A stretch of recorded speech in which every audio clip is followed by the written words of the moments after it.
Gnar, mother. Alright, so there was a plan here. To release this video before Clash came out, and then I could be like, oh, you should pick up Gnar before Clash because he's a very versatile champion, blah blah blah, but then shit happened. I wanted to make this guide to show people why I was building all these weird items and runes in my ranked games, and to show off what Gnar can do, because a lot of people don't know about his weird mechanics. I won't be covering everything in this video, like minor runes and how to land. Maybe I can do a video on those later. Anyway, enjoy the video.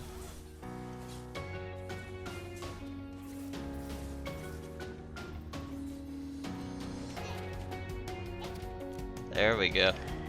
Bait out the ult, boys. The first mechanic I want to go over is how Gnar gains rage, and I wouldn't blame you if you didn't know the exact values on this because it's like an entire essay and nobody fucking wants to read that. So I'm gonna try and make it really simple.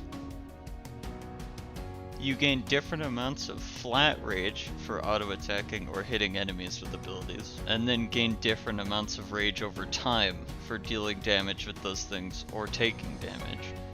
At levels 1, 6, and 11, Gnar gains more rage from all those things listed before. Also, it's a non-hit. Health gained from turning Mega counts as a heal that cannot be reduced by previous wounds. This is important because turning back to Mini Gnar makes you keep the same percentage of health, meaning that this still heals you even after the entire transformation. This also means that most healing is actually more effective on Mini Gnar. Gnar's Q is probably his most iconic ability, giving him some of the most annoying poke imaginable that is only half stopped by minions.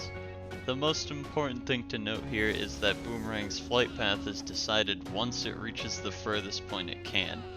This usually lets you catch every boomerang pretty easily. A cool thing you can do, which has been shown off in a lot of Gnar highlights, is use the boomerang's path to harass instead of catch by throwing it backwards. This is a pretty good way to tilt the enemy when they're trying to recall, or also maybe get some kills.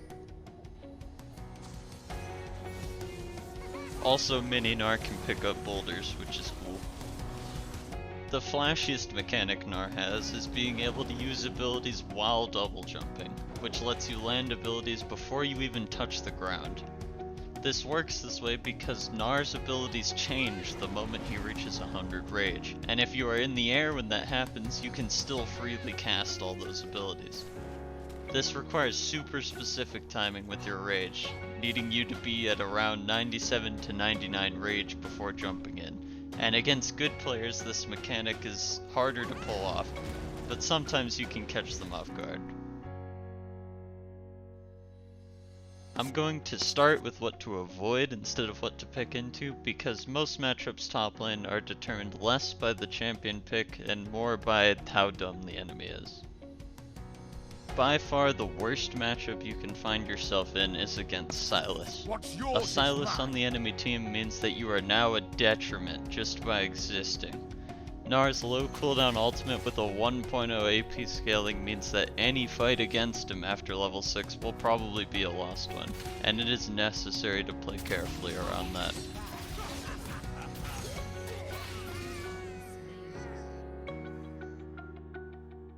After that, you have champions that your 18-second cooldown jump can't avoid, which includes things like Irelia, Kled, Camille, Yasuo, Darius, Set, updated Wukong, Mordekaiser, and Pantheon. Any champion that can force you into an unfavorable trade is going to be a problem for Gnar.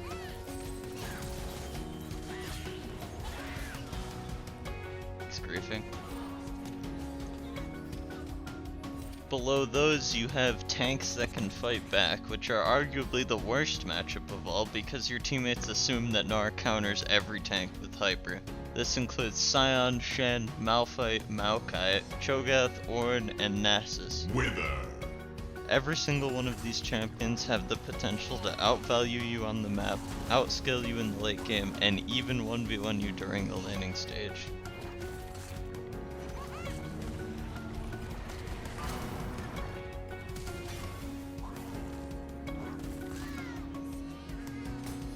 once again keep in mind that all of these matchups are dependent on how good the player of those champions are.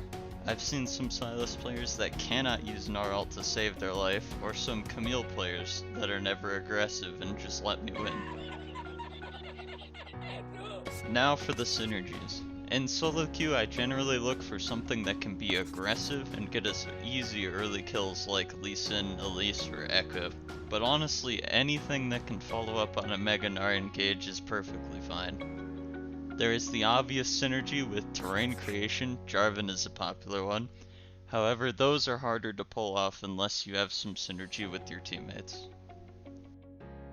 And the last rather off-meta synergy that I like to run is with Yuumi.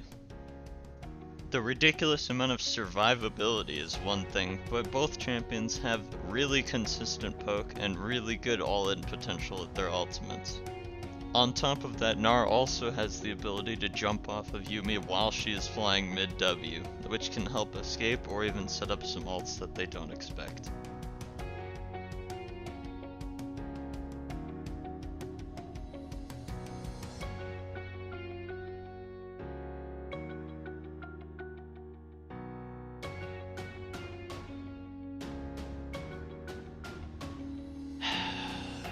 After this point, a lot of Gnar mains are gonna start to hate me. I think that every keystone can be used on Gnar in some way pretty effectively.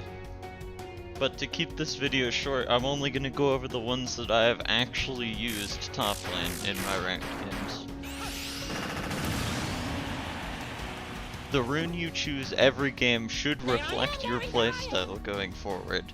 And by this I mean you shouldn't be picking Fleet Footwork every game just because the website you use says it's taken most often. You should be taking Fleet Footwork because of its benefits. Fleet Footwork is the most taken rune on Gnar because it allows him to completely ignore some of his weaknesses. The rune gives Gnar a more consistent form of sustain, better kiting potential, and it allows him to ignore minion aggro in favor of harassing the enemy. Notice how I said weaknesses though. Fleet Footwork is the rune I take when I'm trying to play safe. If I know I'm going to need more damage to try and carry my team, or something else along the lines of Phase Rush, I'll take a different rune. Conqueror has been a popular choice among Gnar mains lately because it trades lane safety for 1v1 potential. The amount of damage and sustain you get from this rune in a fight is insanely good, and the range disadvantage isn't really a concern on Gnar because he has one of the easiest abilities to spam, and he has a melee form. If you start a fight in Mega Gnar, you will most likely have 10 stacks of Conqueror up by the time you transform back to Mini.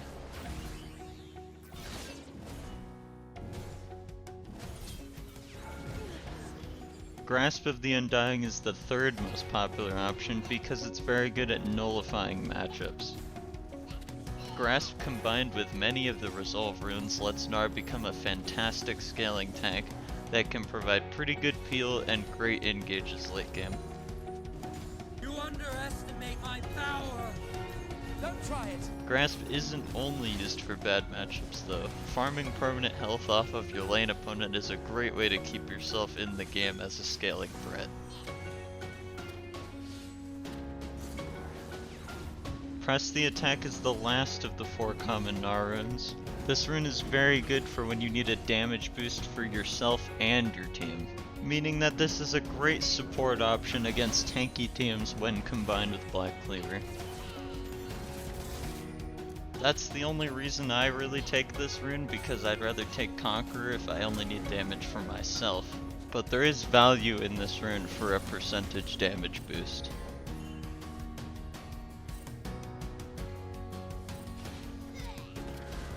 Now on to the less common Keystones. Summon Area is a great rune that Gnar used to abuse when it was busted, and it's still a fine choice for Gnar if you need a little more poke damage on your Q and autos. I like to run Area against the 2 top laners that can dodge my auto damage, Jax and Shen, because it lets me still bully them if they aren't used to the Gnar matchup.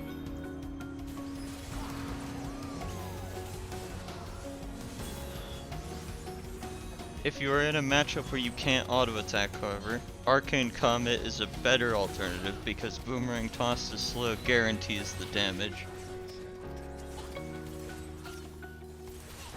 Hail of Blades is a great option if you're going for a really aggressive playstyle.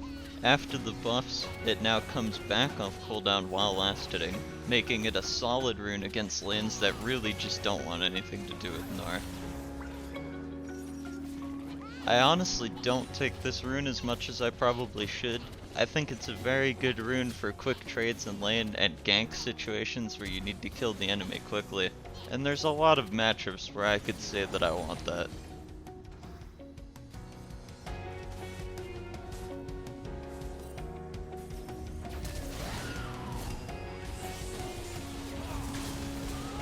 Oh, this is so good for us.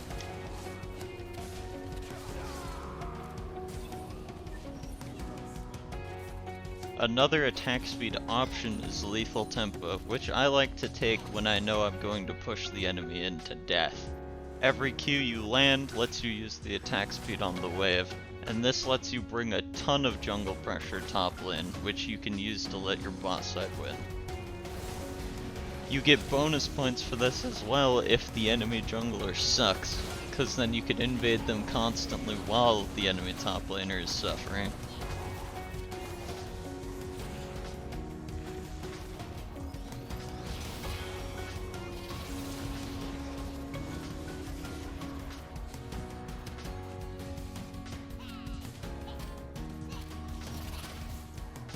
Phase Rush is a rune I like to take as a counter against the two cancers of top lane, Trendemir and Darius. Both of these champions have annoying slows built into their kit, and both champions are currently running Ghost in most of their games. Phase Rush allows you to ignore both of those points, but it still won't magically make this matchup favorable. You still have to play safe, especially without the sustain from other runes, but sometimes it can save your life. The amount of movement speed Gnar gets from this rune is actually pretty good. Late game, this speed can be used like a righteous glory to threaten ults without having to commit your jump or flash.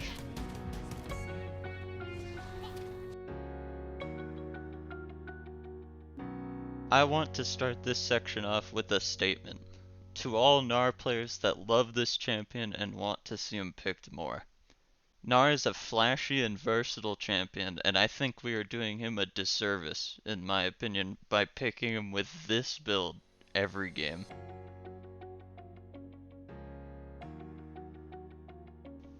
Black Cleaver is historically Gnar's most built item since his release, giving him 20% CDR, 400 health, and 40 AD. That stuff isn't as important as the 20 movement speed on dealing damage and the percentage armor pen that you get for hitting someone. Thanks to Phage, you even get 30 to 60 movement speed upon getting a takedown, which most people don't even know about. Frozen Mallet is the second highest health item in the game at 700 health, and it also gives 35 AD. When you auto attack something, you slow them for 20%, 40% in Mega, for 1.5 seconds. These items combined make Gnar impossible to catch and gives him some pretty good utility for the team. The 1100 health just from 2 items allows him to go in whenever he wants. But why do we need to be impossible to catch if we don't do damage? Why do we need to provide utility when the enemy Irelia can pentakill your team by herself? Why do we build the same 2 damn items when we don't need armor pen and don't need slows? This is what I meant by a disservice. Notice how a ton of previous Black Cleaver champions have started to only build it when they need armor pen, and instead choose to build Trinity Force. Why have we not moved on? It feels like our build is so stuck in the past 6 seasons ago when we were only trying to provide utility when we could have been carrying. Only now have people started to maybe think about changing the build because of the fantastic Blade of the Rune King buffs that we were given. It's our job to innovate. We know the champion best.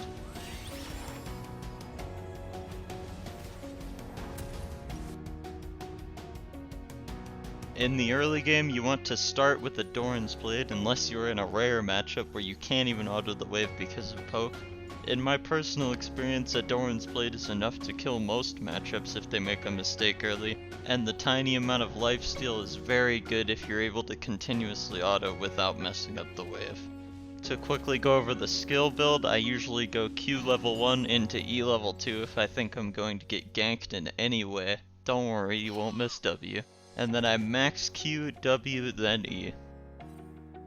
Most people say that building specific items for your lane matchup is wrong because you are only setting your usual build back further, but I think that's only partially correct. Building complete items like rushing Wits End against Rise when they have 4 ADs is definitely wrong. What I'm saying to do is build Hex Drinker to either upgrade into Maw or sell later, or build Negatron Cloak and see where the game goes, cause it can build into Stoneplate or Wits End if you do need it. Components are the secret to winning lanes, and you should have a final build in mind every game so that you can plan around them. For example, I like to build Thornmail a ton because it gives the highest amount of armor in the game and a form of heal reduction. The issue is that I know I'm going to build it 5th or 6th item, so I usually grab a Bramble Vest after my first 2 core items. Items like Stopwatch, Tabbies, Fade, Sheen, Executioners, and QSS can all win you the lane, and most of them build into items you are going towards anyways.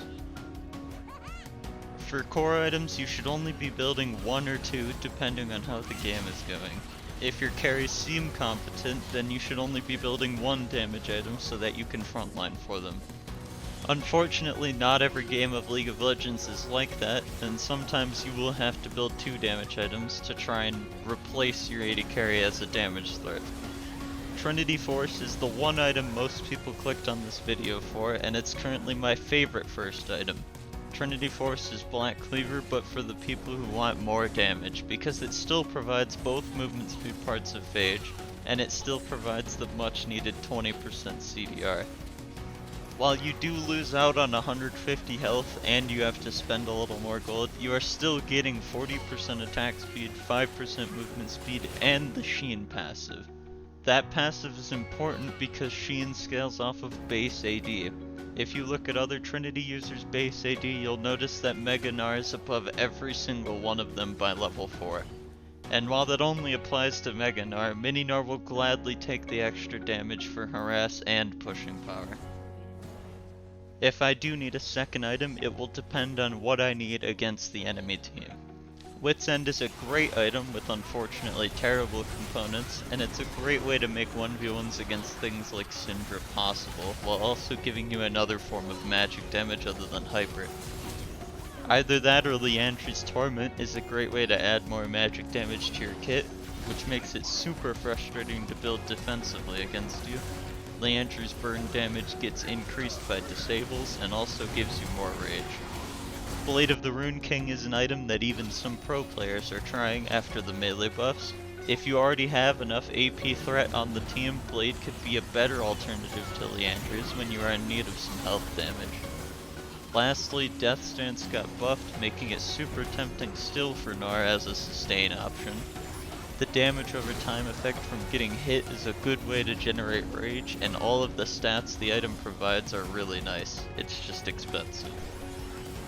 The last item I want to talk about is Gargoyle Stoneplate, which has basically become a core item for me. I'm amazed this item has not been nerfed at any point in its lifetime, because even without the active it would still be a good item. Stoneplate gives 40 armor and magic resist, which is doubled when you are surrounded, and the active effect increases your current and maximum health by 40% while reducing your damage by 60%. This item is so ridiculously good on Gnar because it allows you to engage as if you were building full tank. It also builds out of Stopwatch, which can just win entire teamfights by itself.